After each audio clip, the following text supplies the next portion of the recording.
Thanks for joining us once again on another episode of Today's Vets. Today we're going to talk about dog training, and I have one fine gentleman in the studio. He goes by the name Mr. Kelvin Amwa. We want you to tell us who you are. I'm Kelvin Amwa. Okay. I'm a dog psychology and behavior expert and also a dog trainer. How did you become a dog trainer? I didn't actually plan to become a dog trainer. Okay. It just happened. Okay. What happened was that one day I walked into a pet shop and I decided to buy Duema for my dogs. So I saw pictures of someone training a dog and I got interested in it, and that's how it all started. So first and foremost, I went into some sort of apprenticeship with him. Okay. That lasted for 6 months. Then after that, I worked with him for a couple of times. His name is Kenneth Singer. I worked with him for about 2-3 years. Then somewhere along the line, I took a course in dog psychology and behavior. Okay. Then I went on. It was an online course, but the school is based in the UK, so it was like a sort of a long distance course. So I did a certificate in dog psychology and behavior. Then quite after that, I did a diploma course also from another school based in the UK in dog training. So I did a certificate first, and I did a diploma in dog training as well. But those are all pet stuff. Okay. So do you love the training job? I don't just love it, I enjoy it. What are some of the basic challenges that you think you've realized that dog owners have or complain a lot about? So some of the basic things that tends to be challenges for pet owners is one, chewing.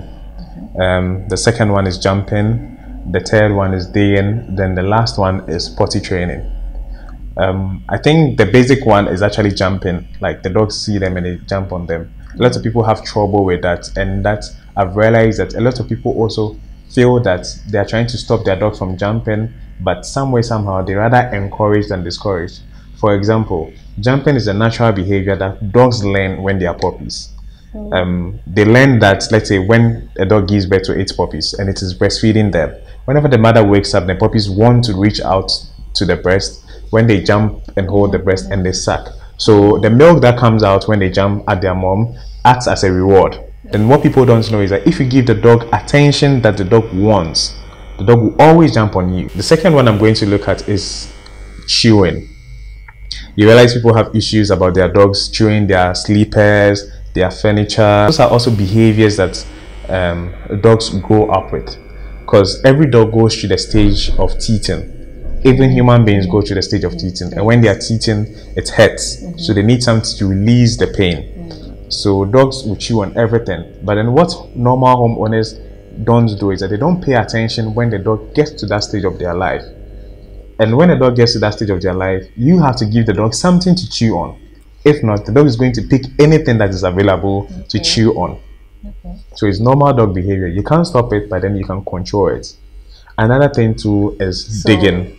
Not to cut it short, sure. And then in the chewing, giving it something specific to chew, how do I do it? So you can just get some chew toys from the vet or the pet shop, the pet store, or you can even buy bones. Not just bones, because some bones are dangerous for the dogs. You can get some bones that are basically made for chewing for dogs at the pet shops.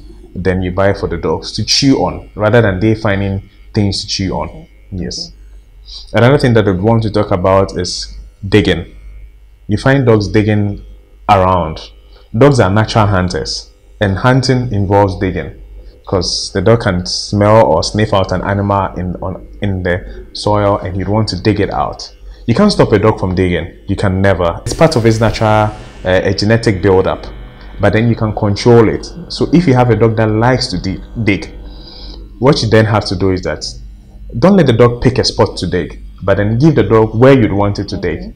You can collect the poop of the dog, excuse me to use the word poop, but then you can collect the poop of the dog whenever the dog starts to dig somewhere, put it there, then cover it up. But then when you do that too, the dog is going to pick another spot to dig. So what you can do is that you can buy something that you know the dog can't resist, maybe a toy or something that the dog likes. Then pick a spot where you feel it is okay for the dog to dig that. It won't be a problem for you. Then let the dog see you with whatever it is. Dig that place and put it there. But let the dog see you doing that. When you do that over and over again, the dog would rather want to go and dig that place than to pick a spot that is not ideal for you to dig. So you're not stopping the dog from digging, but then you are shaping or you are controlling it. Yes. And I think the last thing as well is potty training. What people don't know is that most of the time when they bring puppies into their house, they are supposed to potty train them. You don't really need the dog trainer to come and do that, but then you can do it on your own. The key to doing that is you can control the dog's eating or drinking of water. You can control what and when and what time the dog poops. Most puppies would poop within a window period after eating. So me, for instance, if I have a puppy like that, right after feeding the puppy, I'll take it to the spot that I feel it is okay for the dog to pee or poop there, and let the dog lobby around that place. Yes. If I keep on doing that, the dog would always want to go to that place to poop. If the dog can smell or sniff out its poop at spot A, there's a higher chance that when he goes back there, he's going to do it again.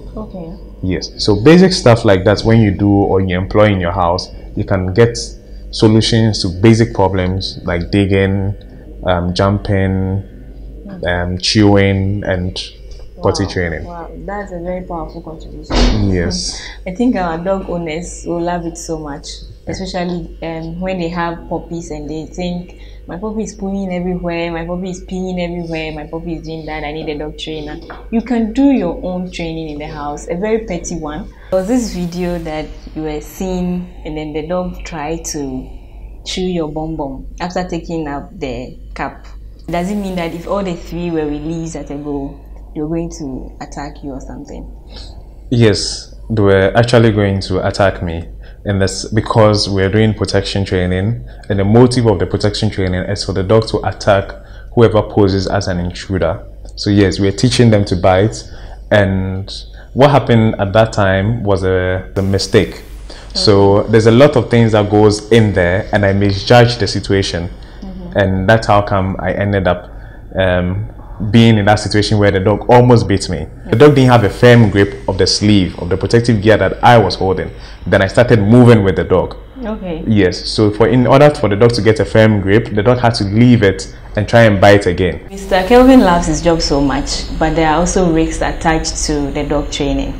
And so we'll go for a commercial break. We'll return shortly. Welcome from that commercial break. We're still in the studio with Mr. Kelvin Amwa.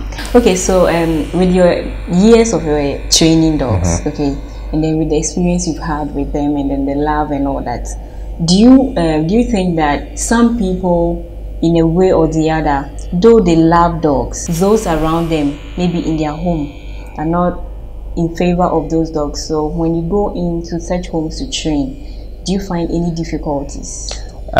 Yes, there are lots of people out there. There are lots of homes that I've been to that let's say one person loves the dog, the other person doesn't love the dog, or let's say people that live in apartments.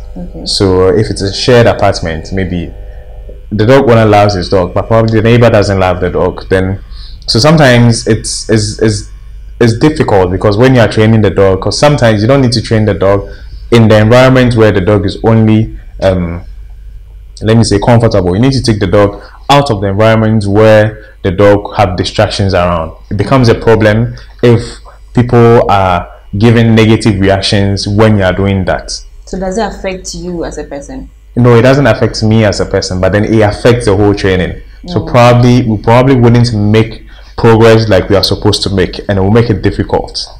Yes, so but I personally am used to such things. Yes. So are the owners involved during the training of the dogs, especially in the aggressive stages? In protection training, not everyone gets involved, but then after what I do is that most of the time with my trainings, you don't really have to be there every day, but at the point in time, I have to teach you to be able to control your dog. Most people that have the time do the training with me together, but most of an average pet owner in Ghana doesn't have the time to really work with me whilst I'm training their dog. So once in a while, maybe after a couple of weeks, we come together and train the dogs with their owner, so that the person would know how to control his or her dog the way we tend to have control of the dog. In case of the ones that do not have that much time, does it become a threat to them? No, not at all. it doesn't become a threat to them in the sense that if a dog knows you, he knows you. Okay. Yes, and the dog under every circumstances know who owns him or her.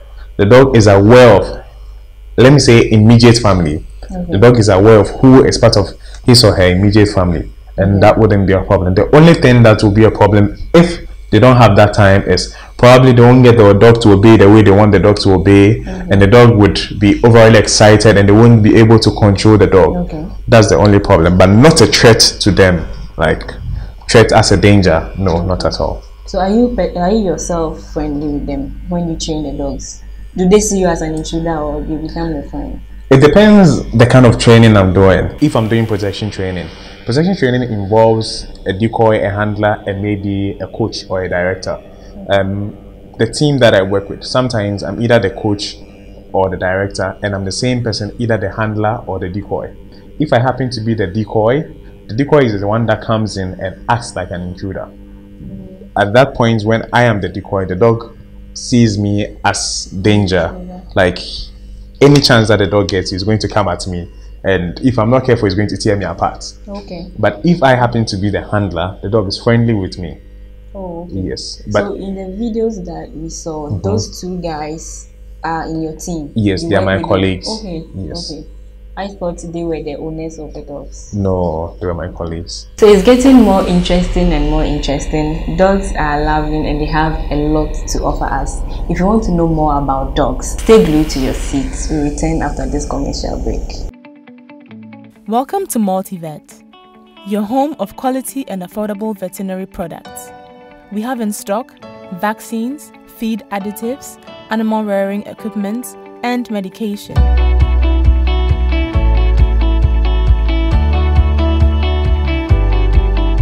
We also import all types of day-old chicks from Holland.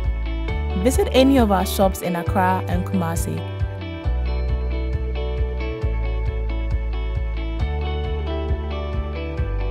Or visit us on www.multivetghanaltd.com. Multivet, your most reliable companion in animal health and production. We're still in the studios with Mr. Kelvin. Before the commercial, you told us about sports dogs, training dogs for sports. Can you give us how that is done? Just an overview. So, just like the way, like we do sports, we have dogs that partake in sports activities, and even we have sports that is aimed at guard work, like the IPO, the French ring, the ZNP, and quite a few. There are a lot of sports for dogs out there, like the shoot horn, the IPO 1, IPO 2, IPO 3. They're all sports that are designated for dogs, and dogs are trained to do that, and solely that. Okay. So that's an interesting one. Have you seen any of that in Ghana? Have you been to any show with that? No, not at all. So I think we can collaborate and start doing something like that. Yes, we can, but then if we are looking at the business aspect of it, I don't think it will fetch us money. Maybe. I think people are developing a love for dogs more these days. Yes, people are developing a love for dogs more these days. I can do stuff like that, but I haven't done stuff like that because I'm looking at what the market is demanding. And the market demands dogs that are obedient and dogs that are aggressive. They don't really care if the dog can jump high, if the dog can do a roll over or anything. No, they just want obedience dogs that would guard their house. On that. I'm very sure we'll have put me up for the challenge. Yes, I will do that.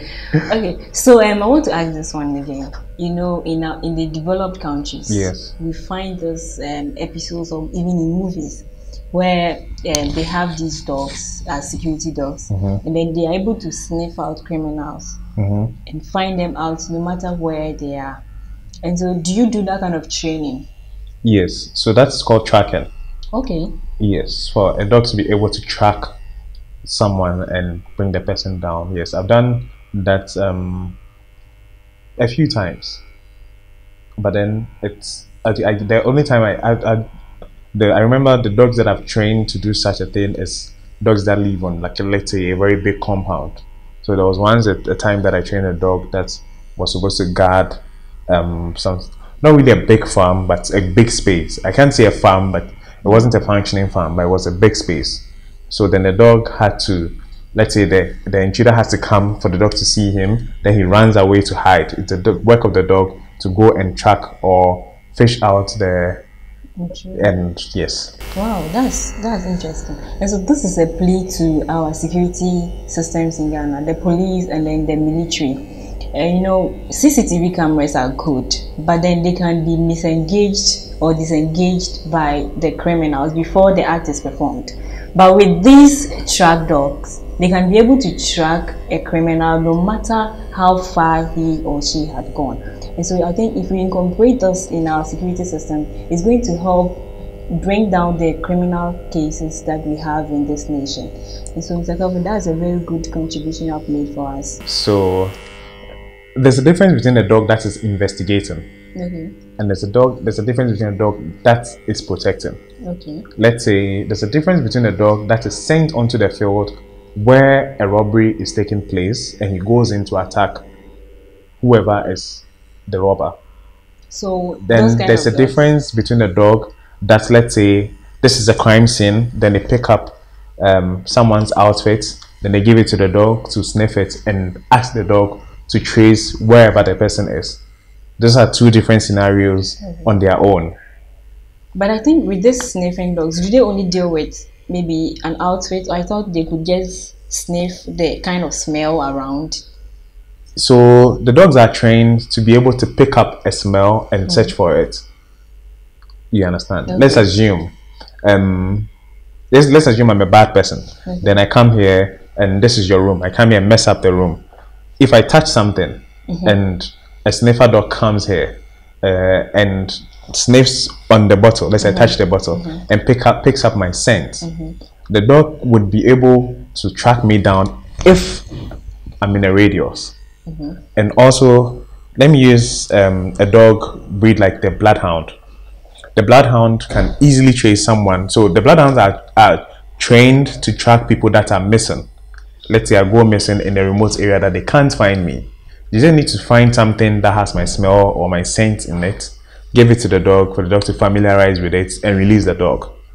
No matter how far you are, if you are in the direction of the wind, and the dog will be able to track you. So the dog will pick up your scent from, let's say you move from point A to B, the dog will pick up like that and be able to trace where you've gone. So those kind of dogs are actually which kind? What's their class? So that's the bloodhound. You just mentioned track dogs, and so I want you to tell us. So we have different kind of dogs and what they are good at. I mentioned the bloodhound because they are very good in sniff and when it comes to search and rescue. So we have the search and rescue dogs, we have the protection dogs, and we have the guide dogs. I have to make mention of guide because there's a difference between guide and guard. The guard dog can be a protection dog, but there's a guide dog. A guide dog is the ones that you see with the blind people, or people that, excuse me to say, what's the word? Incapacitated or something. I don't know if that's the correct word to use. Yes, but then, or let me say, people with disabilities. Yes, people with disabilities. They are the kind of dogs that are trained for them are called guide dogs.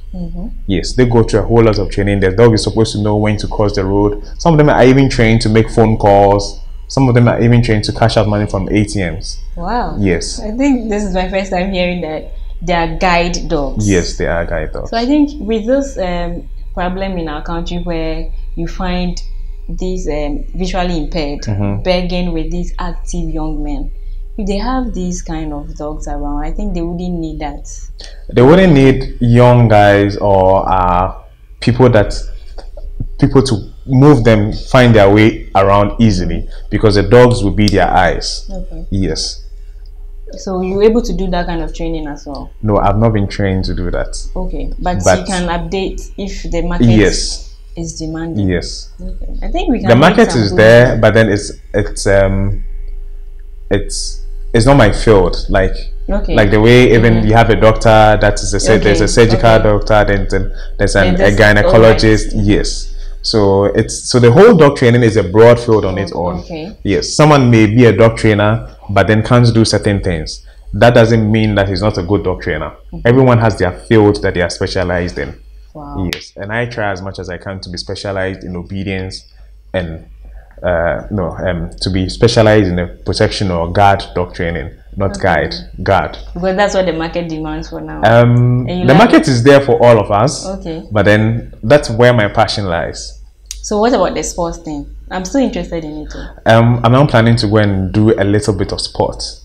But the sports also is a whole topic on its own. Yeah, so when you get back, I mean, you'll make some good money. So we go for another commercial break. I think you can feel the vibe here right now, and it's so interesting. Stay glued to your seats. We're still in the studio with Mr. Kelvin. In your one of the videos also, we saw that there was this dog that you were telling to sit, get up, down, and all that. And so how long does it take for you to be able to get a dog to that state where it obeys all those? If I have to do, let's say, a house-to-house call like I do on a normal note, it's going to take, let's say, 4 weeks to do that. Okay. But then if, like, let's say, so I do house-to-house calls, then I do board and train as well. Board and train is when they bring their dogs in to stay, and I train them. So to do a complete obedience course, if I have to do board and train, by 2 weeks I should be able to teach the dog to obey, to do basic obedience. We have basic obedience and we have advanced obedience. Okay. Yes. So what does the basic obedience is like getting the dog to be controlled on the lead, or like on a leash. Yes. But then advanced obedience is basically doing everything in basic obedience without a leash on. Okay. Yes. There are these instances where I've come across people that have dogs, and then they come to the vet and they are like, I can't control the dog. What if I'm going and on my way it attacks me? So I think these people need their basic obedience training really well, right? Yes. And one thing that I've realized that is wrong with our Ghanaian families when it comes to dogs is that they don't take the time to get to know their dogs. Because if you take the time to get to know their dogs, you may not even need a dog trainer, but then you would be able to know the weaknesses and the strengths of your dog. And when you know the weaknesses and the strengths of your dog, you would be able to control your dog. Your dog is not supposed to pull you. Yes. So that is a wrong move by the owner, not training a dog. So let's say I don't have the money to be able to afford you, and I want to do something. I mean, I want to be able to walk with my dog. So can you give me just a gist of what I have to do? Yes, it's very simple. Now technology has made it easy and accessible for everyone, like a platform like YouTube. You can just go there and you get videos. But then there are basic things that you need to obey on your own when you're taking your dog out for a walk. For example, if I'm taking my dog out on a walk without any training, there are certain rules I need to obey. One, you're taking the dog out of your house. People will allow their dogs to get out of the house before they do. That moment you've told the dog, or you've made the dog feel that he has to take the lead, or he has a right to choose where to pass. But then you have to make sure that you get out of the house first before the dog gets out. That you're trying to tell the dog that you are the one that is going to pick and choose where we are supposed to go. Also, if I am walking the dog and the dog is pulling me, if I'm walking this way and the dog is pulling me, I'll quickly turn and go the other way. You do that over and over again, the dog is going to realize that if he or she decides to pick and choose where we are supposed to go, you don't agree, then you go into a different course. So at that, when you continue that with the dog is going to realize that, okay, then in order to make things easier, I have to wait for you to pick and choose where we go. And that would prevent the dog from pulling on you. If not, we have something we call the choke chain. The choke chain is a correctional tool that every dog trainer uses. You can use that to walk your dog, and you would need to know how to fix it very well, because if you don't fix it correctly, it won't have the effect it's supposed to have. You can easily get a choke chain to buy in most pet shops. Okay. Yes. So I mean, with this, I think viewers at home, you've learned how to control your dog on a basic move, and that's going to help you. So with the dog, the particular episode I was talking about, the dog that you were asking to go down, and so I realized you pulled. Was that a choke? Yes. Okay. So immediately you pull, he chokes, and then he obeys the command. Okay. So how many weeks had it taken that dog already? I think it had taken that dog about 3 to 4 weeks. Okay. Yes. So is it a dull dog or just stubborn? No, it's not a stubborn dog. The thing is that I do 2 sections in a week for every dog. Okay. And my sections are very short, just 15 to 25 minutes. So basically in a week I spend 30 to 50 minutes with your dog. Okay. Yes. So it's not a long time, but then it's supposed to be productive. Okay. Yes. So we want to thank you very much for having you in the studio today. We thank you for being with us. We enjoyed every bit of the segment, and we hope you'll come again when we call you for another episode. And we are looking up to calling you more. But before we go, what is your opinion about people who eat dogs? Me personally, I don't think I have the right to judge them. Okay. Because I might feel it's animal cruelty. But then someone will ask me, where am I drawing the line when it comes to animal cruelty? Because probably I eat a lot of chicken or I eat a lot of fish. So then they also fall in the animals category. So then, fine, dogs are family to me and I care about them a lot. But then I can't judge someone who does that. But I won't be happy if I see something like that. I'm not saying I won't agree to the fact that people have to do that, but I'm not at a point whereby I'm okay to judge them because I eat fish and chicken, and someone may also judge me when it comes to that.